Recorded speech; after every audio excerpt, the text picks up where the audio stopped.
We got laughter, we got tears. We got each other too. Some people are made for each other. Some people can love one another for life. And this is a story that we have. It's a story of love. Welcome to today's episode of Stay Forever in Love. My name is Mano Ramado, and of course I'm joined by a couple that is willing to share their love story, a story that actually entails staying together for the rest of their life. And this is Rodney and Asivhanzhi Tshidada, who are here to share their story with us. Of course, when we talk about this kind of love, we're talking about the love that actually lasts forever. Welcome to our show today, and we do believe that you have something to inspire us with. Welcome today. Thank you. Thank you Yeah. for hosting us. And how is the day? How was your weekend like? Just for you to get to this point, how do you feel? Excited? Excited. Yes, yeah, we're ecstatic. Yes, we are excited to be here. Okay, the Tshidadas have a very interesting story of love, and obviously, we did your story sometime on radio, and it was quite a powerful story. Yeah. But for the sake of our viewers today, I just want us to start from where you guys met. Yeah. How did you meet, and where did that happen?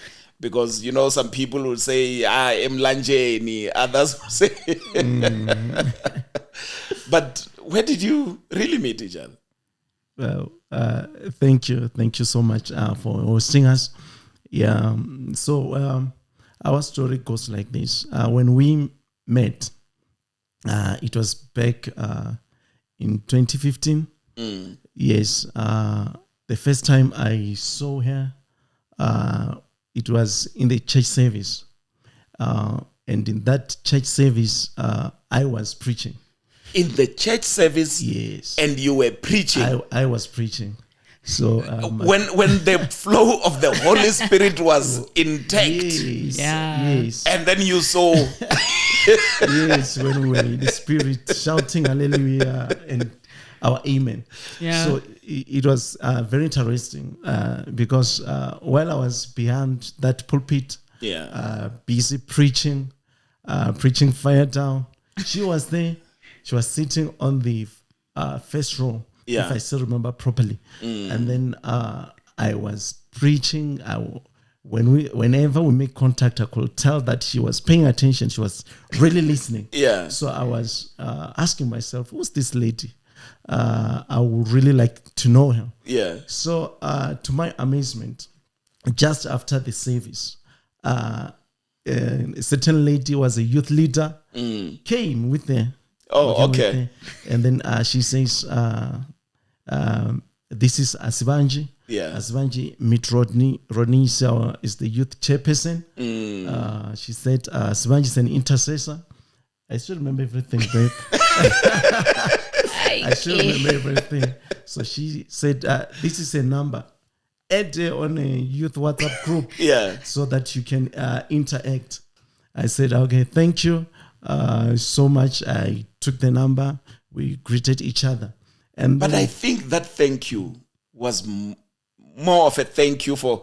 It was more like a hallelujah kind of thank you. It was an answered prayer. It was an answered prayer that finally it was going to be difficult for me maybe to approach and ask for the number. It was going to be very obvious. Yeah. So when I got the number, we did chat. We spoke, and then our conversations normally were flowing flawlessly. So we chat, and then we get to know each other, and then that's when we organized some dates. We met. We discussed matters, and then what surprised me, what attracted me more to her is her wisdom. Yeah, very wise woman. Whenever we're engaging in topics, she would be engaged, and then she would give detailed reasoning. Yeah. And then you will tell that this lady is. So basically, not she gets only- involved in whatever that you are talking about. Yes, and she was knowledgeable about everything, about the word of God. And then another thing that surprised me is that her favorite scriptures were my favorite scriptures. When she's Yeah. standing, leading youth services, the same scriptures that I feel that they do something, Yeah. I will hear her quoting such scriptures. She's knowledgeable about the word of God. She's beautiful. I am sold. I really love her. That's where everything started. Yeah. And then one thing led to. And Asivhanzhi, it was your first visit at the church. Imagine. First ever. The first ever. It was my first day visiting this church because the very same women that he was talking about had invited me. Yeah. Well, she's been inviting me to come to our church. I was new this side. I know you know me from back then. So I used to be located that side of Florida. So it was my first time this side, Cosmo City side. Then she kept on telling me that you need to come to church and come and visit. So that particular Sunday, the kids were not around. My sister's child and our firstborn, who was my firstborn then. Yeah. I was not around. So I said, let me go and visit this church today. And yeah. So when I was seated there, I'm seeing this brother. You're seeing a hunk Yeah. on the pulpit. Yo. And at the back of my mind, I'm asking myself, okay, so I'm captured right there and there. But what if he's married? Yeah. What if he is committed? All those what ifs were at the back of my mind. I was like, this is one. That's what I'm willing to listen to the should he have anything to say, I am willing to listen with my all. Yeah. And the message was quite interesting. It was and it was a powerful message. And I come from a background at church where our pastor preaches powerful messages. Yeah. So I am for the word, literally. So I kept on listening, though at the back of my mind I had my other agendas, of course. Yeah. Okay. Okay. He looks like literally everything that I have prayed for, everything that I want in a man, without even knowing the details of his life. And you can be forgiven to think like that because surely the person who invited you may have shared a lot about the kind of relationship that you might want, the man that you might want. Not even, and I'll tell you why. This was in March 2015. Yeah. The previous year, I was engaged to be married to some guy. Okay. So that January the 3rd, Yeah. it was supposed to be my wedding day. So the day when you're visiting the church, It was literally 2 months after the failed wedding date or the cancelled wedding date. Yeah. So relationship issues at that time, though as any young lady would be interested in getting married, I was still heartbroken. I was still healing. I was still vulnerable. As much as I could see the guy preaching, as much as I can see that this is what I have been looking for all my life. Yeah. But I have this history that is still attached to me. And everyone will describe me as the girl wamunyanya will fade out. Yeah. You know, that people will describe it because of your situation. Because that now becomes a stigmatized thing. I mean, I remember you. Exactly. You had an invitation that was out. I had a ring on. Yeah. The wedding introduction had already been done in all of the churches that I was attending, being the Venda Church and the Gauteng Church. Pictures were there on social media. By that time, I hadn't even taken them down. People were still talking. Bridesmaid had already paid their dresses. Yeah. Decor was already paid. Catering, the wax. Yeah. Yeah. And it all crumbled. Now you're sitting there and you're sitting how? And I'm like, okay, God, is this you or is this you? Like, what is going to happen here? What needs to happen? This guy probably doesn't even know me. What will he react? What will his reaction be when he finds out Uri, baby girl, has a child? Yeah. Well, I'm very tiny, and I've always been. So looking at me, you wouldn't even notice that I have a child. But my daughter was already 5 by then. Yeah. How will his reaction be to find out that I have a child? Where's more? How will his family accept the child or accept the issue of saying unangwana? How will he even take the fact that I was supposed to get married just a month ago and now I am falling again? clearly something is wrong here. Girl keeps on falling. Yeah. Is there a problem with her? Yeah. So I had all those things at the back of my mind, even though I was literally captured already. And I was like, should he decide to say anything? This one. Yeah, we'll see what the future holds. Yeah. And you, when at what point did he actually pronounce, or at what point did you make yourself available? I do not waste time. I'm not that type of a girl who wastes time. When I see what I want, I do not waste time. So after that, we communicated. We started talking. I love cooking. A lot. Yeah. And growing up, I've been told, Ori, a way to a man's heart is through cooking. Yeah. So him and my brother, not my biological brother, but some other guy that we are related to. Cousin, Yeah, my cousin rather. I invited them out for lunch at my house. Yeah. So knowing very well that in Chivenda they say yasara yadadza. Exactly. So I was very smart about it. I knew my cousin would come with his fiance, and if he had a girlfriend, then obviously he will come with the girlfriend or the wife. Yeah. If he comes alone, okay, my prayers have been answered. So they came for lunch. He came alone, thank goodness. And then the girl cooked. I cooked proper lunch, and I hosted them. Okay, obviously the couple will go together. I was driving by then, and I opted to say, no, I'll drop you. Yeah. You can stay behind. So yeah, that's when that's when we really had a proper and a full conversation about everything. Yeah. So, but Rodney, when you were invited, you had already seen a beautiful woman. Yes. And your intentions were clear from the pulpit. Yes. So, Did you just say that? So when you were invited, how did that actually make you feel? No, I really looked forward to that luncheon. Yeah. Yes.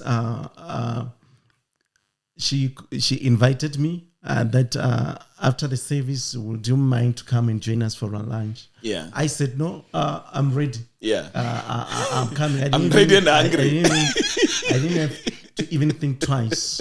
So yes, I honored the invite. Yeah. I went with the guy and his fiance, and then we went there, and then we did it, and then we spoke a lot, especially when they left.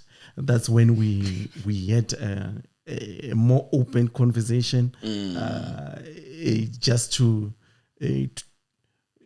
talk. So about where do you see yourself going? How's your life? That's the day that I got to know her more. Okay. Because we spoke about the general life.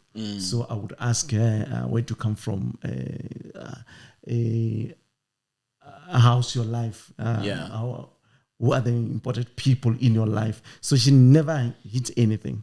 So she told you even the invitations and the 2 months ago. Not on the first date, no. Yeah. Yes, it was a sensitive matter. Yeah. So, it was a sensitive matter, but she did tell me that where she comes from, the background, the challenges of life she has faced are very drastic. They're big. So we got to know each other. Yeah. But me, in my mind, I was already usurped that this one is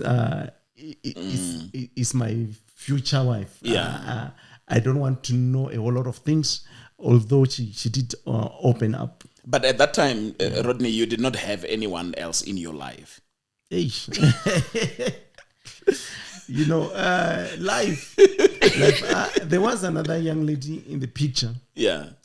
Although the relationship was not that strong. It was a young lady from the same area. We just grew next to each other. Yeah. So it was not more of that kind of love that it's influenced by the chemistry, It was just I know this guy, I know this lady, she can be a good wife and all that. Yes. But it was you know, based on that. no intensity of the heart as such. Yes. So when I saw her, I fell for her that I'm done. Yeah. Yes. So it was a little bit a rough patch though, but we are here today. So from that lunch, from talking to each other now and then, from WhatsApp chats and everything, we ended up falling for each other and then undertaking this journey of love. And I'm laughing because I'm thinking of the day when the other couple left and you were invited to stay. And from her side, she's simply saying, no, I think by the time he leaves here, he must have actually said something. Yeah. And then you on the one side, you're just thinking and you're saying, ungo wami, baby. Tell me about this song Ungo Wami and what kind of influence did it actually play in your relationship?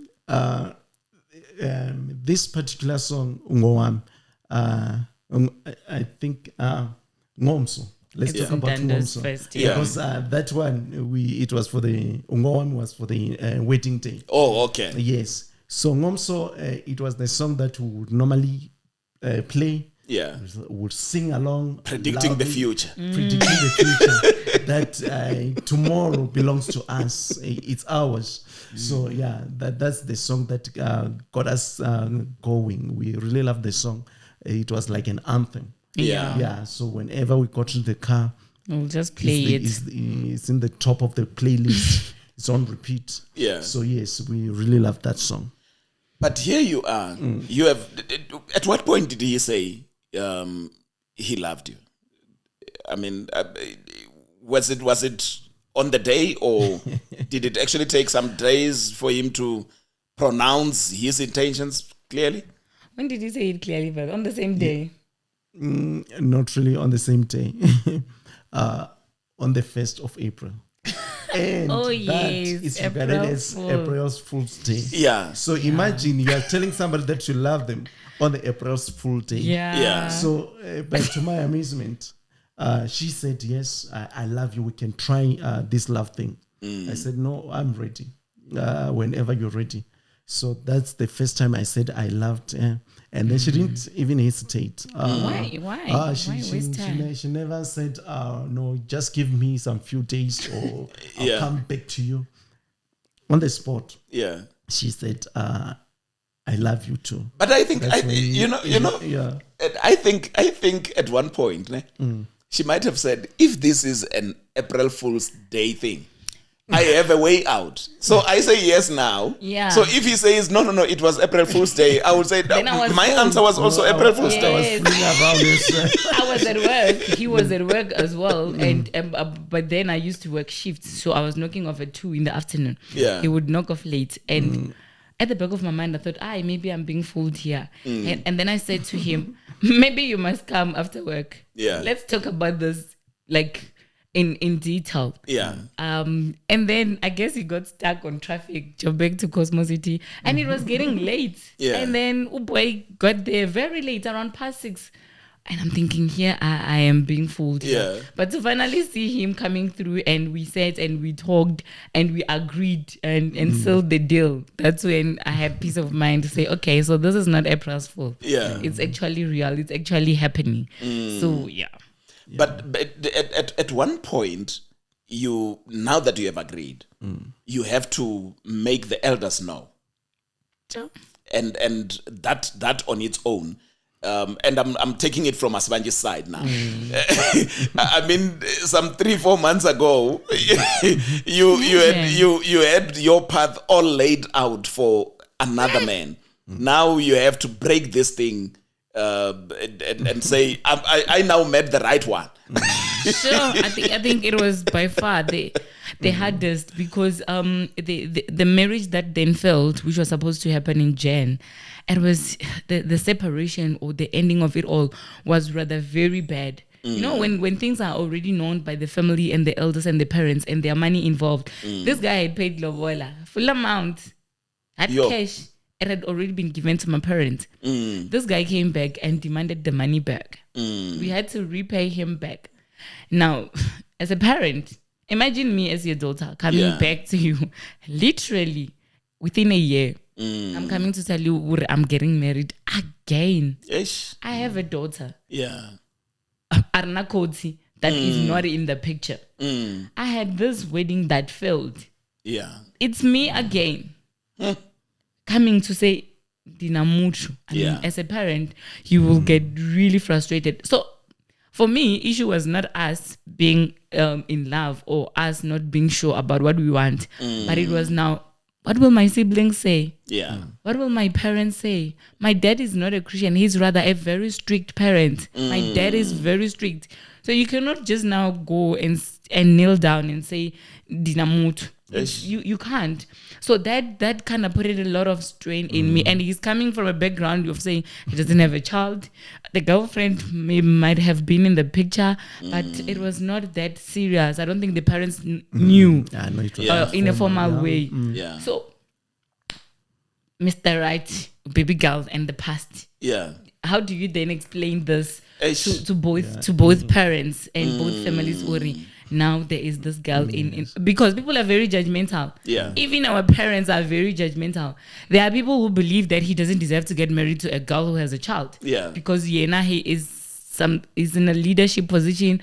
Or calling, baby, do you have a calling? Maybe let's answer that. So people will refer to him as Butamufunzi. He cannot, you know. So I mean, he has proved it, because when he saw you, he was behind the he was pulpit. delivering. Hence my question, Uri. Maybe he must just tell us today. Are you a pastor now?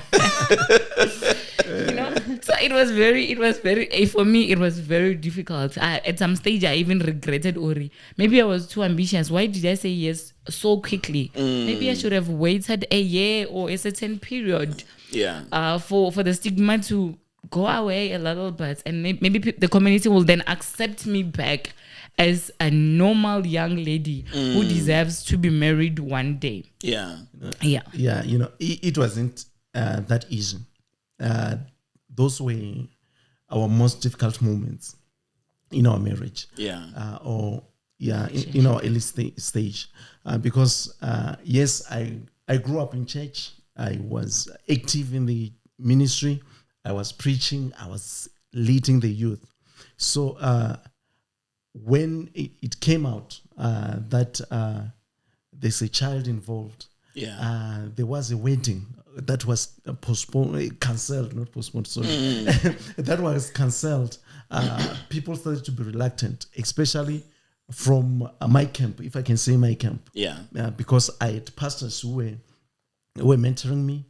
Their parents as well, so they have their own ideal, perfect marriage for a young person who's been working in the house of God. So it was difficult when the parents started to know that there was a wedding. It was cancelled. There is a child who has an absent father. Yeah, it also contributed to that. So you had to deal with the magnitude of the image of the person that you're saying, this is my future wife. Yes. So I had to stand my ground. Yeah. And say I love her. I had to prove to them that this is not just an infatuation. Yeah. This is real love. We love each other, and then we have plans together. And then I believe that as time goes on, they will adjust, they will adapt and understand that this is nothing else, it's love. Yeah. So, because at the moment I made an introduction, when I told my normally we talk with our mothers. Yeah. Then you have to be strategic when you meet your The mother would actually flow it nicely to the father. The time I introduced her as the person I love, if she still recalls, my mother said, love each other.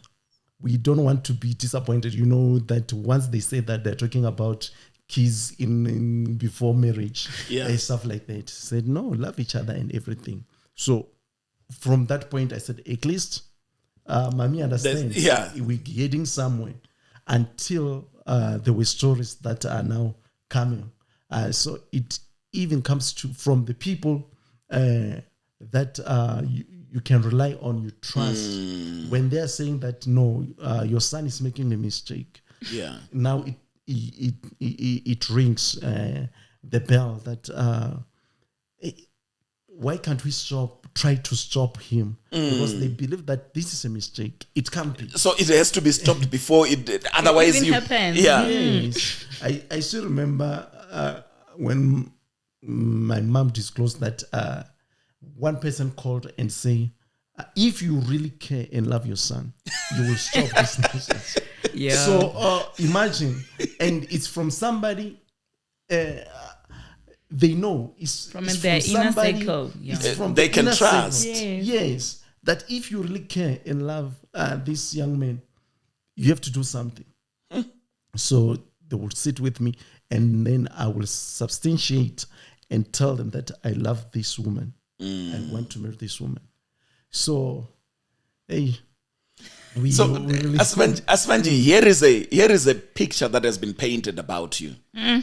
And at what point did you get to know? Did he disclose that to you, or somehow you started hearing the voices from the outside talking about your inside info and things like that? The thing is, hey, it's a very small world. Yeah. So the church that we were going to is predominantly people who come from the same village or the same area back at home. Yes. Yeah. And when people talk, and they make the loudest noise at some stage. Yeah. So I would hear it from people that knows the people that are talking. I will hear it from people closer to me that there was a conversation happening, and at this conversation, your soon-to-be or your future mother-in-law was also part of it. Yeah. He will also tell me, though he won't tell me everything, because he will try and protect some information. Yeah. Trying to protect my feelings, of course. Yeah. But then he would have to share at some stage. So he will also tell me, I know, this is what my mom is saying now. This is what's happening now. Some of the people, I'll actually be surprised. Even this one is saying this thing. And the stories that they were saying could not be validated because they had their own reasons why the wedding didn't happen. Luckily, I had already disclosed what happened then, but it was not enough to sustain the image that had already been destroyed by people that we know, people that my mom-in-law are her inner circle, people that she trusts, people that she prays with, and they're telling her, Uri, this is the end of your son. Yeah. He's it's a mistake. He's going to be divorced. This is a... If not divorced, this guy will never serve the Lord. Yeah. As long as he is married to this girl. This woman, what? She's a trap. She's a trap waiting to happen. This is the death of you. This is the end of you as far as Christian life is concerned. You will never serve. So sure. It was a lot. Now you're dealing with all these. Yes. Before you can even get to a point of getting married. So we couldn't even have the dating days were very hectic. We didn't even enjoy our dating days. There was nothing like that because all of this happened within the first year. So it was we started dealing with other parties' issue and not ours. And your family, did they actually get to that point of knowing what was happening? So I come from a very supporting family. I think my mom raised as well. My mom is very supportive and she's a prayer warrior. And most of the time she will tell you that, Ngwananga, you need to pray about this. Pray about it. If it's God's will, you will make it out. Okay, my siblings had their own up and downs moments, especially my sisters. They were like, okay, but don't need doba, but don't need head. You're gonna get head again. So and inside they were simply saying, I know you. If you want to go ahead with it, go ahead, but we'll get free dresses. One of my cousins even said to my mother, Kanti, mwana wabo hanetina, does she not give up in this love issue? Like, why not just accept Uriwena, you are not meant for this marriage thing? Just give up. So it was also a lot, though as siblings stays together. My sisters loves and support me, irregardless. So they stood by me. But that didn't really take out the weight from my shoulders because the pressure was a lot at church. These are people that I was fellowshipping with in the same church. These are the people that I will stand up and have to lead in worship. These are the people that I will need to stand up and lead in intercession. Then how do you lead people who are treating you as the devil? But that is exactly what I want to know. Because if you get to a point where your image has been damaged completely, but you're in the same church, and on Sunday you have to stand up and do what you have to do. Yes, I know you as an interpreter as well, so I kept on interpreting. At some stage I have to interpret the fiance or the partner, the boyfriend. Then I have to interpret this guy preaching to the same people who are talking bad about us. Then at some stage I'll sit down and ask, okay, why do I need to stand up and go interpret? Because will these people even hear the message? Or they'll be looking at us with the mentality of whatever that is happening in their head. But, well, I love serving in the house of the Lord. I love interpreting. I love doing it. So I kept on doing it. I was like, I'm doing it for the Lord. And if it is the same Lord that I am serving, He will have to come down and save me out of this. Yeah. But it got worse. It was hectic. Yeah, it wasn't easy. I still remember there was a time that I said, I won't take this anymore. So, now, when you said you won't take this anymore, was it won't take it from to continue, or won't take it from them that I will just mute them and continue with my baby as it were? It has both parts. Both parts. Both parts, because there was a time that I say, if everyone is saying you are making a mistake, then there must be. These are the people who have been praying with me. These are the people who have been mentoring me. So I thought maybe there is some kind of truth here. Maybe you see. So I thought maybe they might be seeing something that I can't see. Maybe I'm blinded by love. Maybe this time love is messing up with me. Maybe I should heed what they're saying. Then I will see what's going to happen. I will forget. I'll move on. She will move on. That was something that was really happening in my mind. Because I would not enjoy the service. I would not enjoy worshiping in church because there was a time that we even excommunicated. That you sit down. You sit down. You can't do anything. And that feeling it's bad. Because it seems like your judgment day is here. You have been judged that you are an evildoer. You don't deserve to be here. Just sit down. So I sat down. She sat down. We were not involved at all for a period of time.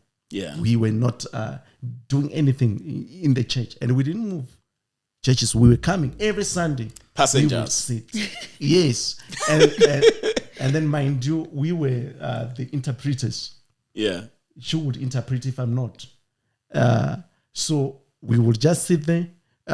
Sometimes you'll find them having a problem that there's no interpreter. Yet we are seated. You're seated there. We can't do anything.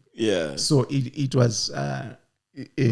was somehow difficult for us. We could not serve God freely. That's why I even went to the point that I would say that let me try just to give up. And see, I know that I'll be hating myself. I know that I'll be hating my partner, the person that I truly love. But anyway, I would have to do it. So you decided to yield to the pressure. That day I still remember it was around August. It was my brother's engagement ceremony in the church. After that ceremony, I felt that no, today I just have to tell it that no, let's try some other means. I wrote a very big SMS. Yeah. And SMSs can actually be broken down into 5 pages to be exact. 5. It was big, just to say you'll forgive me. Yeah. I'm not going on with this anymore. It was a very difficult feeling. I would have to stay away from my phone, and I didn't even want to read a response, or I could not answer calls.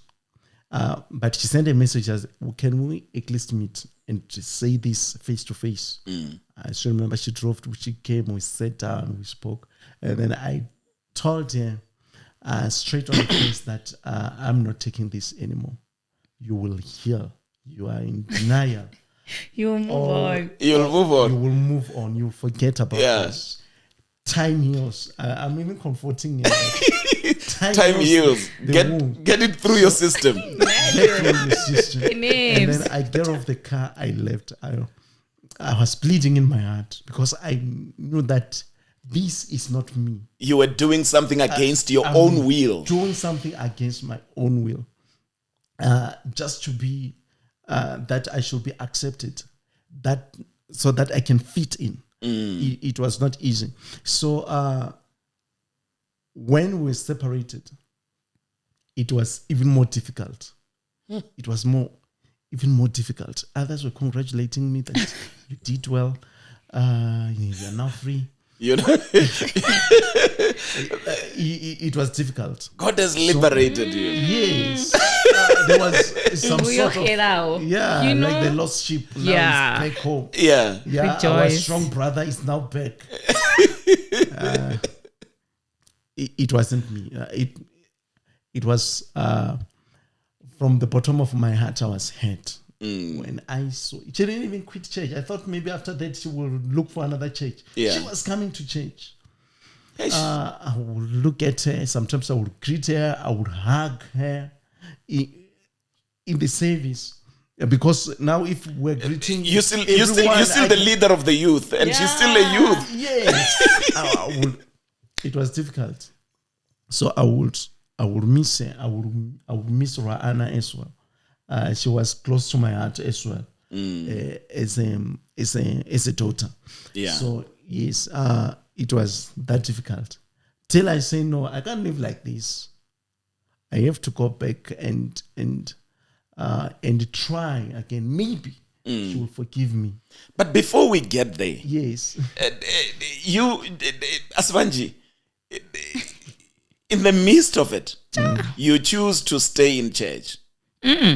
But then you also, your body fails you at one point. Look, it was the hardest. Yeah. Like I said at the beginning of our conversation, I said, my mom is a prayer warrior. My mom is a strong woman. My mom doesn't take funny excuses. And my mom and I have a very close relationship, just like my friend that was that. So like we talk. So I will tell her everything. This is what I'm going through. And this is what I feel like I need to do. Can I not get another church and be fellowshipping? Her exact answer was in Venda. You see, so you'll become the prostitute in church. Yes. So if I begged you, you will not behave like that. Were you going to church for this boy now? And I said no. Were you going to church for his mother? I said no. And then she said, you will continue going to church. And you will continue serving. I even called my pastor from Becker home, Apostle Tansa. He raised me in the spirit. And I told him that things were worse. And he said, Manak, Tarel, hold on. Yeah. The road to Canaan, it's not an N1. The road to a promised land, it's not. And I didn't understand at that particular point. But before that, when he sent me the SMS, this was a shock of my life. 5 pages. Because you had spoken to him. I was earlier with him during the day. Yeah. It was his elder brother's engagement at church. I was going up and down, even the Makoti, the elder brother's wife. I was the one taking her for makeup, taking her for hair. with my car, taking people from the house to the church. Yeah. As per normal. The same night, I get this shock of my life. Yeah. To say, When did you think about this? I mean, when did you drop this message? at what point? The message is very long. When did you type this? So during the day, this is what came into my mind. During the day, you had this SMS already drafted. Yeah. You were just waiting to press the send button. I was shocked, to tell you the truth. And hence I responded and I said, because knowing him and knowing the relationship that we had then, I want to see it from his eyes. I want to see the reaction on his face when he's telling me, Ori, it's over. Yeah. And then I drove from where I used to stay to meet up with him to his house. I parked outside. I even left the daughter sleeping all alone to hear what this guy is saying. And he looked me in the eyes and told me, Ori, I can't. I cannot. I need peace. His exact words. Yeah. I need peace with other brethren. What am that like? Maybe the brother was missing the pulpit. The peace. I'm sure. He says, I need to find peace. I need peace in my family. I can't even sit with my siblings. Yeah. I miss that. I said, at my expense now. And he said, yes. That was it. So I drove back home. So Kanti, deep down, I'm really stressed. It had hit me so hard. That's when I collapsed, and then I was taken to hospital, Olivedale Hospital, clinic, whatever that you call it. And later on, a couple of minutes later on, that's when the doctor said, no, you will be fine. But sorry, the baby didn't make it. The baby, what baby? I didn't even know that we were pregnant at that time. Yeah. So I tried to reach out to him to tell him this is what happened, and he replied and said, "No, there's no pregnancy here. You're just faking it all. You'll be strong. Yeah, you wanna get me captured, get me hooked." I was really broken because I had to go through miscarrying. It's not an easiest process to go through. I had to go through that all by myself. I couldn't call my siblings. They will say, I care. I didn't have anyone to tell at that particular point. I ended up calling his sister, the little sister, the one and only sister, Tshidada. We had a very close relationship. We still have even today. And I tried to explain to her. I even tried to send MMSs for him to see the files and doctor's remarks and all that. At least let him come to the phone, to the sister's phone, and hear what I'm saying. He was not interested. Like, he was just not interested. Up until I got discharged the day, if not 2 days later from hospital. And then I went back. And I think that was just... But then it get to that point. How did you actually get it back together? Did you approach her and say... Of course. And why? Why did you... What really had changed?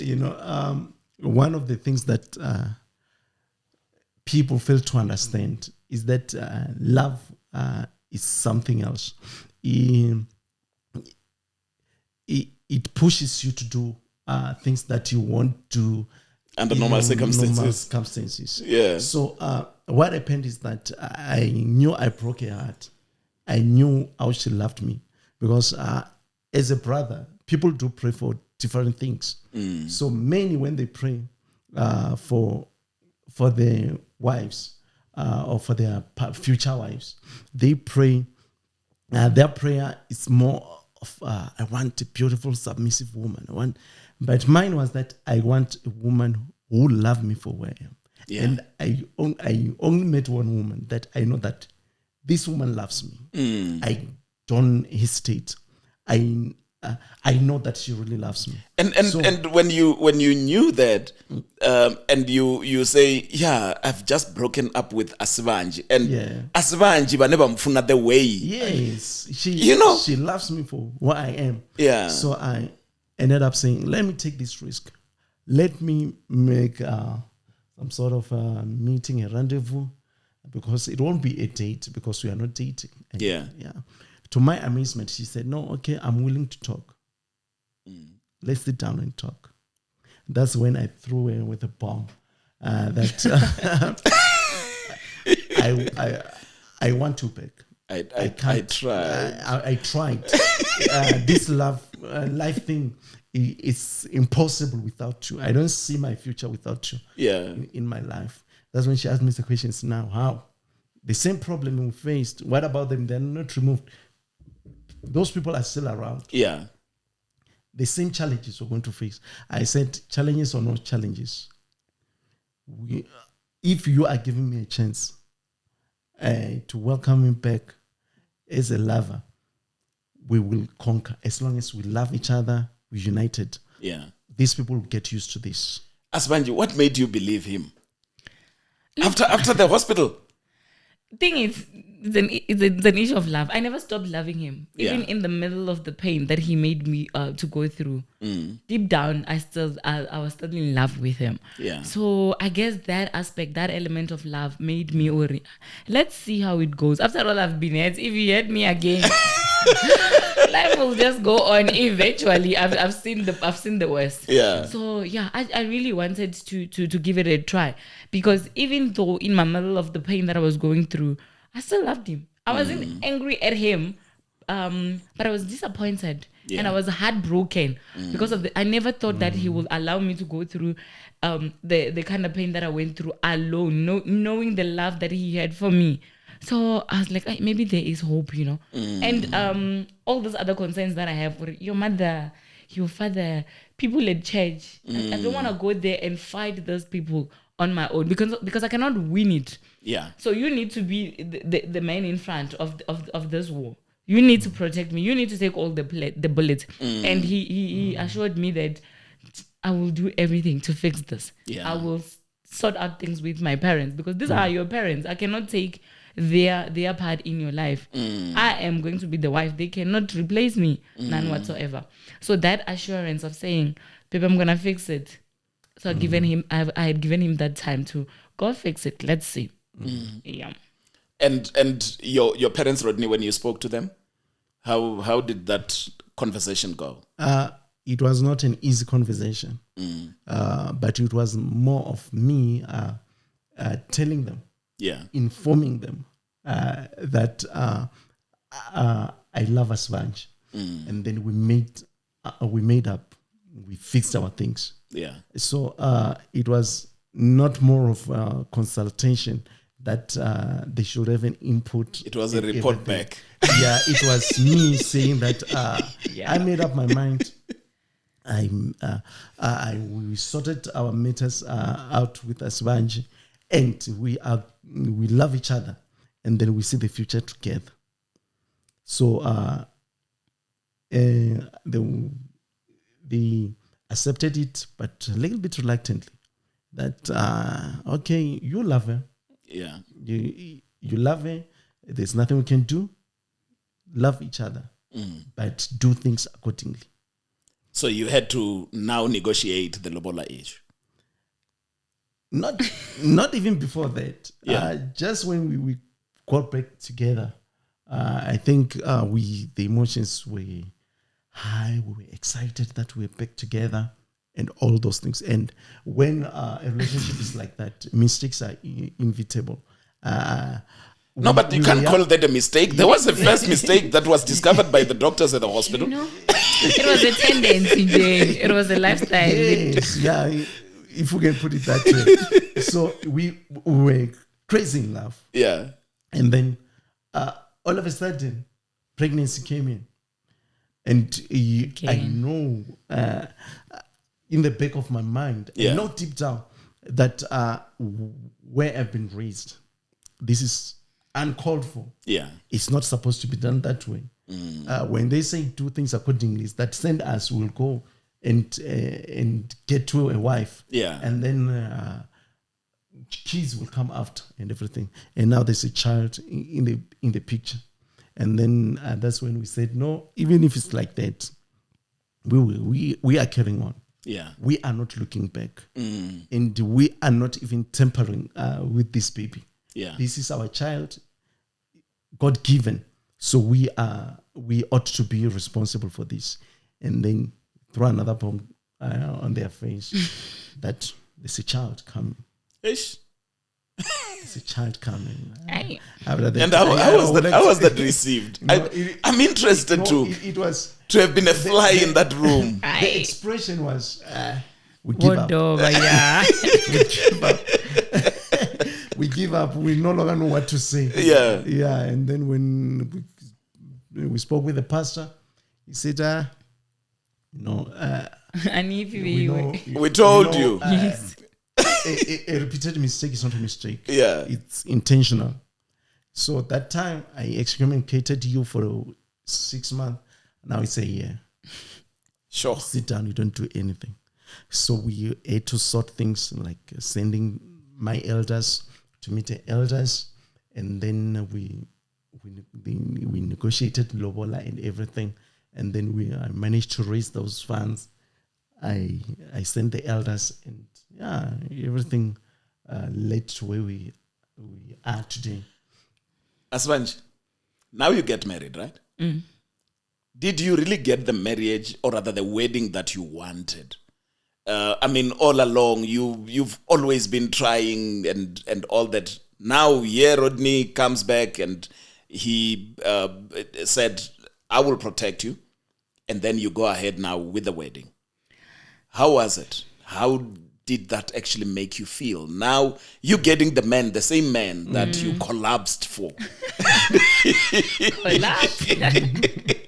Yeah. So my wedding was really beautiful. Though in the process of planning it all, at the back of my mind, I had a lot of things to consider. Yeah. That includes taking the plans of the wedding and the venue down to Limpopo. Yeah. Look, family will always talk. There are those who are with us and there are those who are against us. That's just like how the setup is.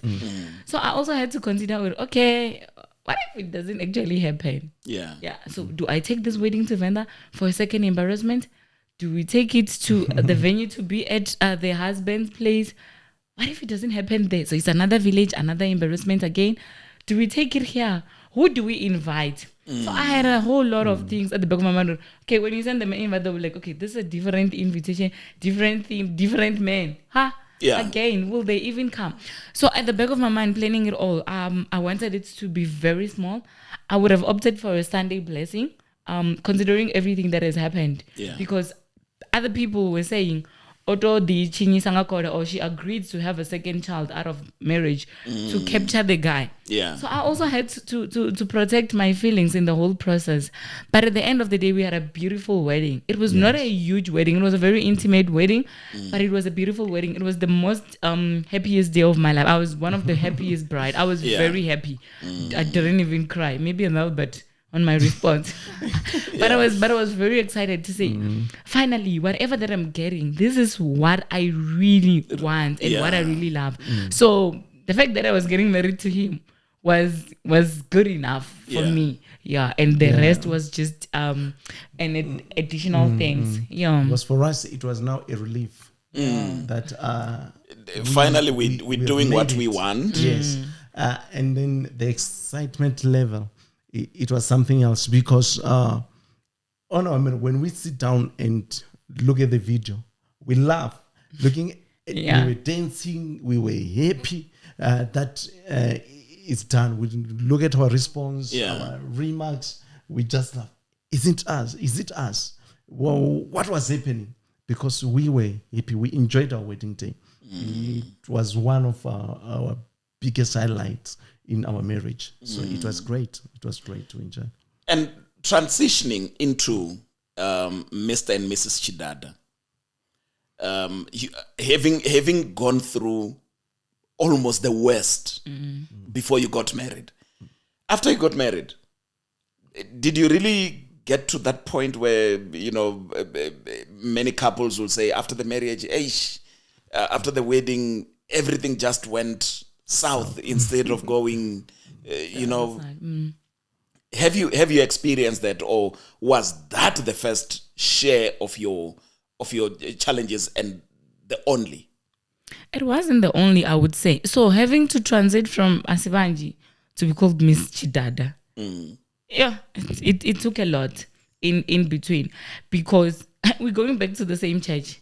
Yeah. The same church that still believes, or with people that believe that she is not a good enough. The fact that we were getting married didn't mean that people had stopped their talking mentality has changed. Yes, and the mentality wouldn't change over the wedding day. There are those who came to the wedding to see if it's actually happening. There are those who came to the wedding to see, okay, how did now Rodney manage to do this? Because knowing where he worked, okay, this woman is probably paying for everything. Yeah. they came with that mentality. Now, having to now treat me and look at me as pastor's wife because he was being treated as a pastor at the church or assisting pastor, it was a huge adjustment. Some of the people will still greet him and not me, as married as we were. Some of the people will approach him and ask him for things that they know that it will need my approval for him to go to those things without telling me. That's the level of disrespect that I had to go through at church. It was difficult. Nothing much changed after we got married. The operation still came left, right, and center. It was a lot. It was a lot to a point where at some stage I wanted to quit church, not to go to another church, but to stay at home, because I felt church is supposed to be a place of comfort. Church is supposed to be a place of healing.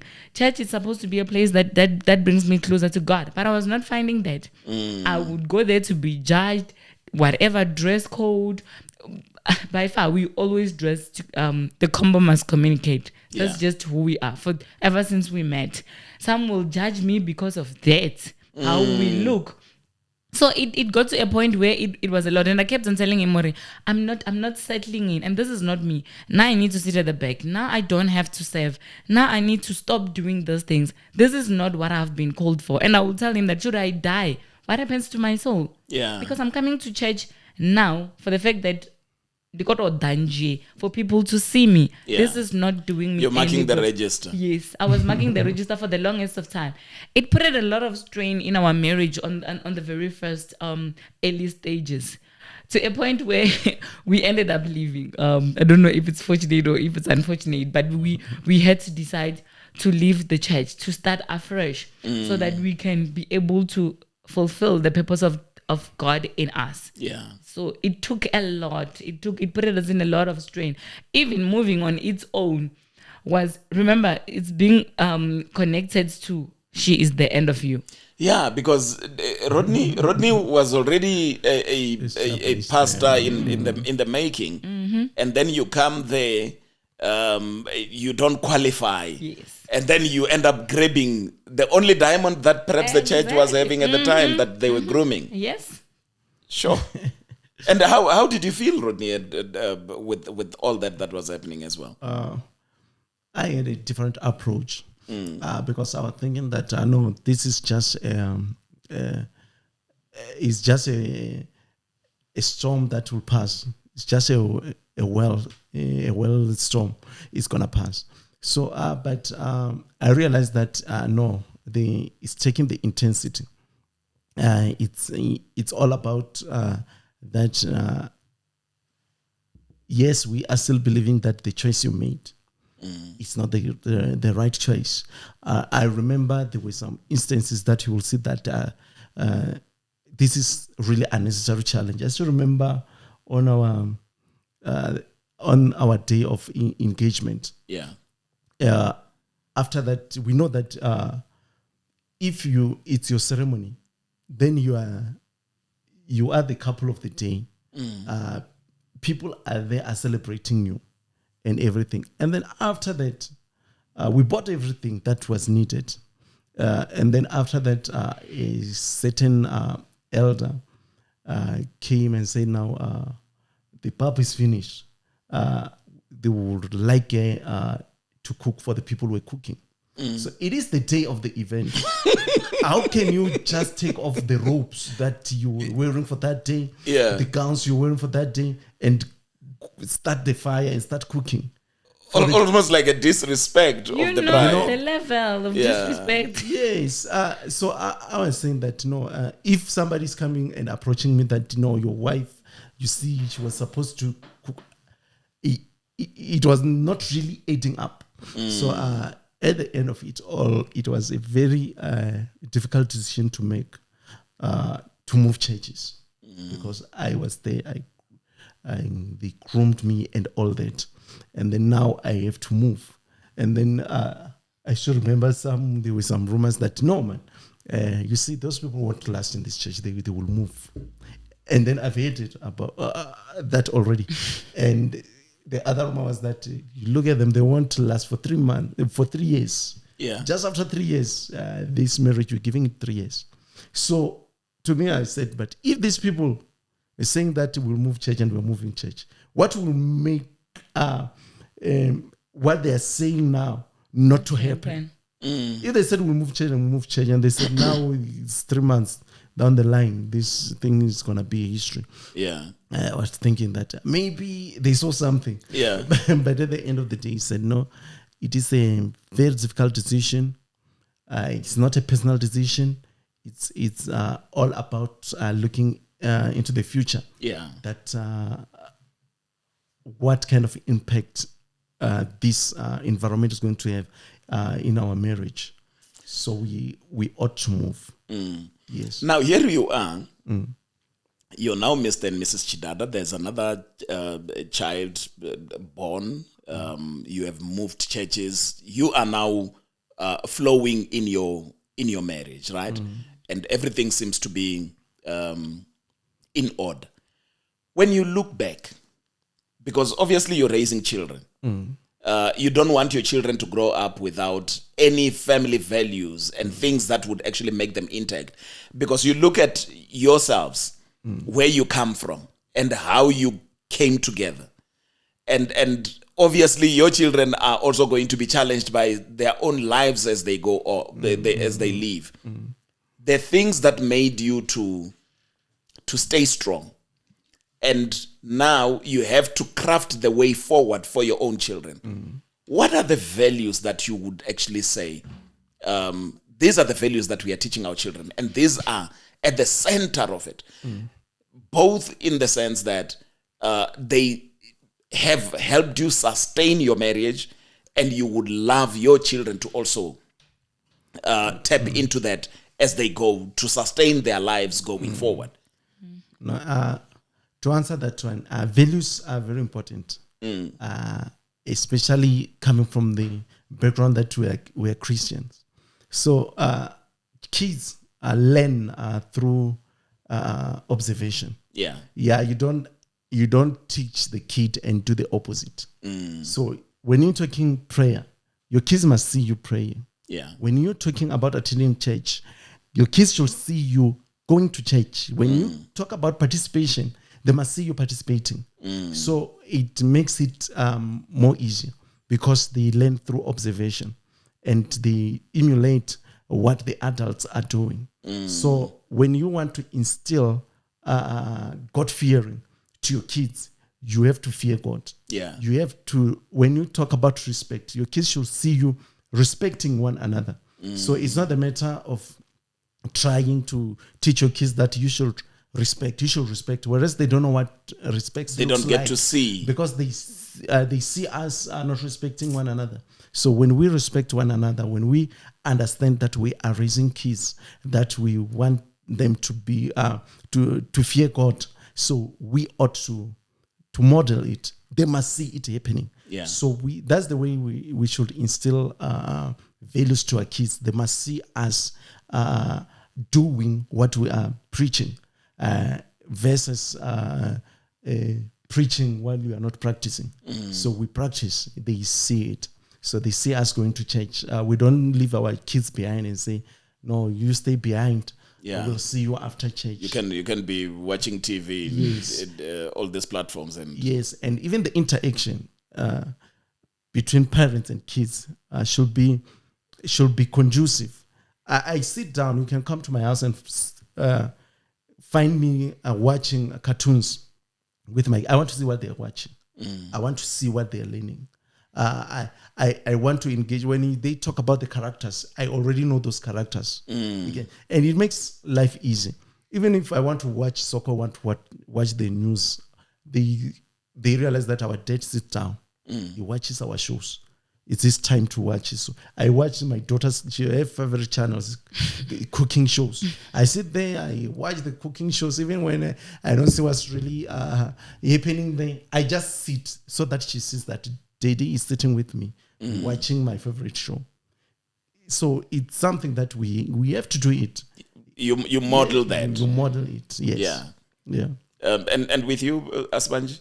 It's the same values. So for me, prayer has carried me. Yeah. If I know there's a Bible verse that says, "Had it not been of the Lord on our side, the enemy would have devoured us." I am for the prayer. Yeah. Because I have seen God taking me from a place of nothing to where I am. And I believe that I'm not a finished product yet. Had it not been of the grace of the Lord, I don't know what I would have become. Because if I was raised in any other way except the way of God, believe you me, I would be somewhere in the streets or somewhere with hangovers from last night and all. But prayer has kept us, and that's what I want to model. That's what I model on a daily basis to my kids. So our son, the second born, Otanaiwe, he knows that there's prayer day. And the minute he sees us getting into the car, if we are going to pray somewhere, or he sees us putting off the TV, we'll say, Mom, it's prayer day again. So he knows. My daughter will ask, Ma, you're not eating. I'm like, oh, today's Wednesday. She already knows that there's a day where we don't eat in the mornings. We will have to stay away from food and then pray. Yeah. So for me, I would want to see them growing in that way, to say life challenges will come, but prayer will sustain you. If not, nothing else will. Yeah. My daughter sits down with me. She knows that daddy is not her biological dad. We sit down and we have that conversation. But she also knows that this is my dad who has always been there ever since from the age of 4 going to 5 to date. And she will sit and ask, Ori, okay, mommy, when I grow up, I want to have a husband like yours. She said that one day and I look at her, I'm like, okay, when are you already thinking husband? No.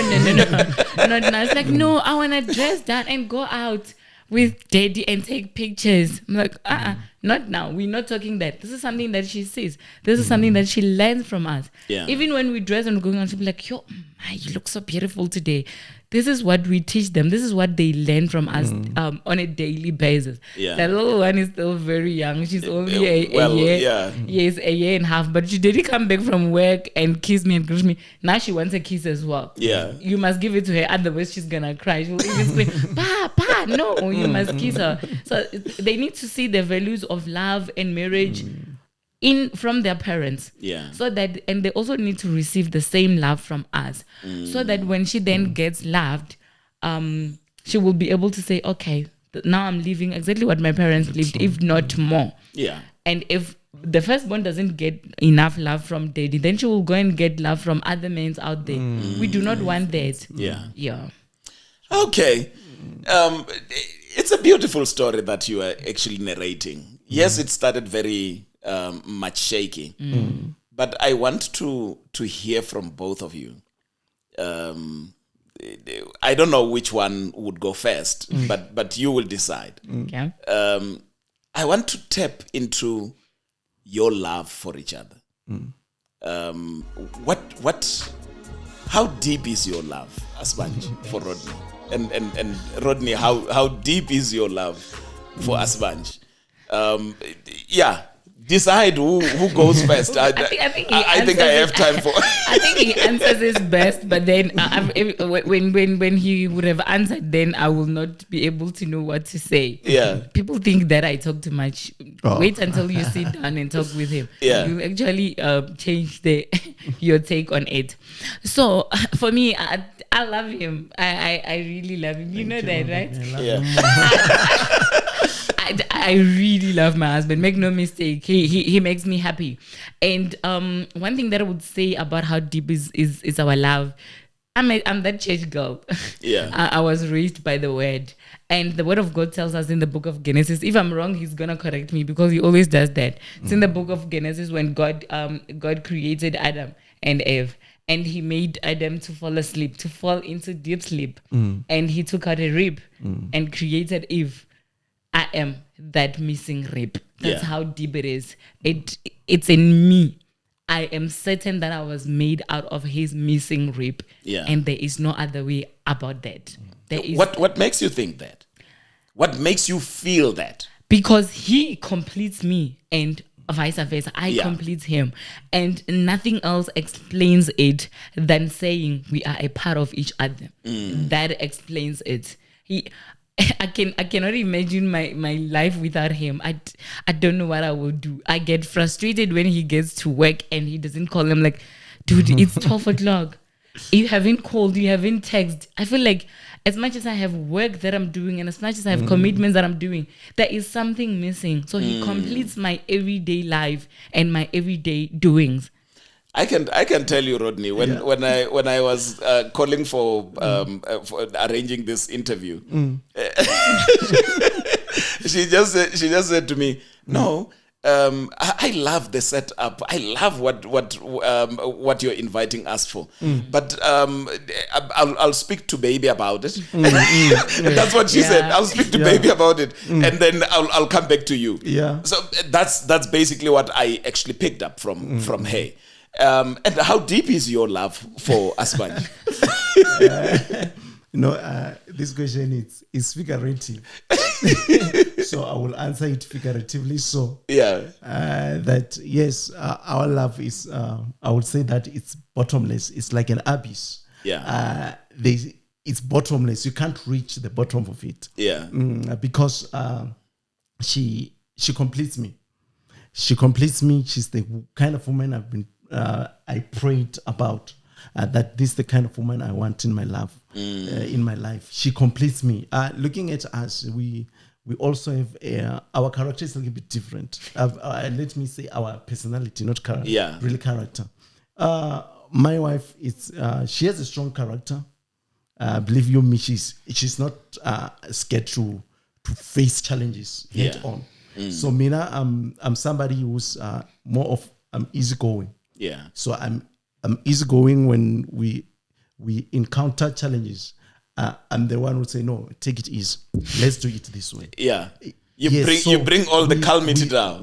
We balance each other. Yeah. When I'm saying no man, she will say, we this one we have to face it. I will be saying no, she will say no, let's confront this. So we complete each other. So we really love each other. Hence I'm saying that our love is bottomless. And yes, I don't imagine my life without her. Yeah. Because she completes me. She's excelling as a wife. She's also excelling as a mother to the kids. So those two roles are different. So she's excelling in both. So I really love her. The puzzle has actually fitted in. Yes, they say life ceases to be a puzzle when you get the right person in your life. So life is no longer a puzzle to us because I found that perfect piece that completes us. Yeah. Yes. Now, you now have gone to a point where, and I'm not saying you were doing it to prove anything, but you have gotten to a point of proving that despite the challenges, despite the doubts of people, there is something that you can build as long as you actually feel it and you are convinced about it. This is what we actually see. It's an end product of everything else that we have seen. True. But given what you have gone through, what can you say to the next person, the person out there whom you can say, this is the kind of wisdom that I would want you to pick when you are in marriage? What kind of wisdom would you share to other couples out there? For me, it would be something that I mentioned earlier, to say the roads to the promised land. Yeah. It is not N1. Even N1 has toll gates. So you don't just drive from here to Venda without being stopped by the toll gate, if not the traffic officers. So to young girls out there, to young couples out there, especially young girls, I've got a heart for young girls because they tend to make permanent decisions on temporary situations or circumstances that they go through. In the Bible, it tells us that when you on the road to the promised land, the Israelites had to undergo different challenges. They also had to come across the water that was salty, and they had to wait for the Lord to change the water to be drinkable. So it was in the process to the promised land. It means that we will come across sour and salty things on the way, but that is not our destiny. That is not where we are going. We because press on. It's on the road. Yes. When we get speed humps on the road, you don't now turn back and say, I'm no longer going to the interview, I'm going back home because there's a speed hump. No, for that particular moment, we are saying, whoa, the speed that you are using, take it down a little bit and you drive further. On our daily life, when we are driving, when you get into the robots, when it's not time for you to pass, you stop. You let other pass. When it's green for you, you proceed. That's Because how when life it is green for you, it has stopped it's others on the on other the side. other ones. Yes, but they don't now go back. They don't change their routes and come join your route, because by the time they change and come to you, it's gonna be their turn to be red. Yeah. It actually means that the red, the caution, the orange, and the green, it's part of our lives. Yeah. What we've been through in the past does not determine where we're going. It does not define us. We press on. I am not my past. They are a part of the story that God is writing with me. And I believe the Lord, it's not even done with me yet. Yeah. He's still working with me. Yes. And I believe that the best is yet to come, considering where we started from. Yeah. You always have that base where you say, we have not been back there. Yes. We have elevated so much from that. So much far better. We at some point when Corona hit us, we were both unemployed. We didn't touch that. It was worse. We didn't have food. We had to live from handouts. But now we are at a much place where we'd say, if we wanna do outing now, we can. Yeah. If we wanna drive to Venda now, we can. It's God's time. The Lord says, when the time is right, the Lord will make it happen. Yes. Not you. Yeah. No, not my parents, but Him alone as God. He will make it happen. So we wait patiently upon the Lord. Amen. Yeah. Rodney. I told you, full of wisdom. Yes. So mine would be to the couples out there, learn to forgive your partner without them having to ask for forgiveness. So this is one of the skills that really work. It's the trick that works. Sometimes as partners, we get satisfied when we are busy interrogating our partner that if they did something wrong and they are miserable, they are feeling guilty about it, yet I'm satisfied. I'm saying, yes, yeah, I found it. This person is bleeding. Imagine, maybe let's say the misuse of funds and of money, and then I'm asking, and then she says, no, I'm sorry, I was not thinking straight. And I'm saying, no, I said, why? And tell me. And then I'm satisfied when she's miserable, when she's crying. I'm saying that, yeah, I got you. You were wrong. So let's learn to forgive each other without having to interrogate each other or anything. Just inevitably forgive your partner. If she said something wrong somewhere where she was not supposed to say it, you don't even have to let her know. Or you can let her know in a different circumstance, not like attacking her at the same time. So let's learn to forgive. And another thing, there's a lot of domestic violence happening. And many, when you ask from men, they will tell you that the wife is failing to be submissive and everything. So this is something that makes me get worried. That how can you say this woman is not submitting? Let me give you another side of submission. If I marry a woman and then her family hands her to me, it simply means that she has submitted. Her family already submitted her to me. So if we go to Home Affairs, she signs down and changes surname, beautiful surname Muzanani, and change it to Tshidada. That's the highest level of submission. Yeah. Mm. Mm. She's submitting that now I'm no longer Mzanani. I am a Tshidada now. When she carries keys for over 9 months, and then those keys are registered as Tshidada, it's another way of submission. Yeah. That this person belongs to me. She's mine. So let's not confuse this submission with disrespect. This is another thing. It must be addressed in a level of disrespect. Let's not address it as submission. When she's raising her voice, it's not part of submission. She has already submitted.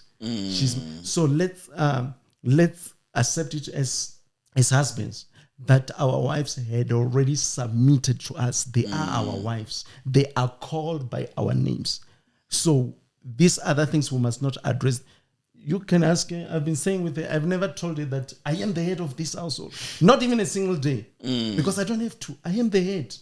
Whether she's raising her voice, I'm still the head. Yeah. So we must be able to accept that. So I think that's the wisdom I can share with other married men, that let's learn to forgive our spouses. Even those that are not married but intending to get married as well. Yes, you can forgive somebody without even asking them to that you were wrong. Say sorry. No, that should not be. Yeah. So, yeah. Thank you so much, man, for coming through and sharing your love story with us. It's a beautiful story. And all beauty we can see with the fruit that it has actually given. And Asivhanzhi is happy. And Rodney is happy. There's no guilt anymore. You took your stand and so forth. And we really appreciate the fact that you gave your time to come here and share your story with us and our viewers. We can only pray for the best going forward as you are actually taking up this and showing to other young people that marriage still works. Yes. It does. And that's exactly where we ended today. Yeah. Marriage still works. And that is why from this show, we are saying to you, stay forever in love. My name is Mano Ramadwa, and that's how we sign off today until we meet in the next episode. We got laughter, we got tears, we got each other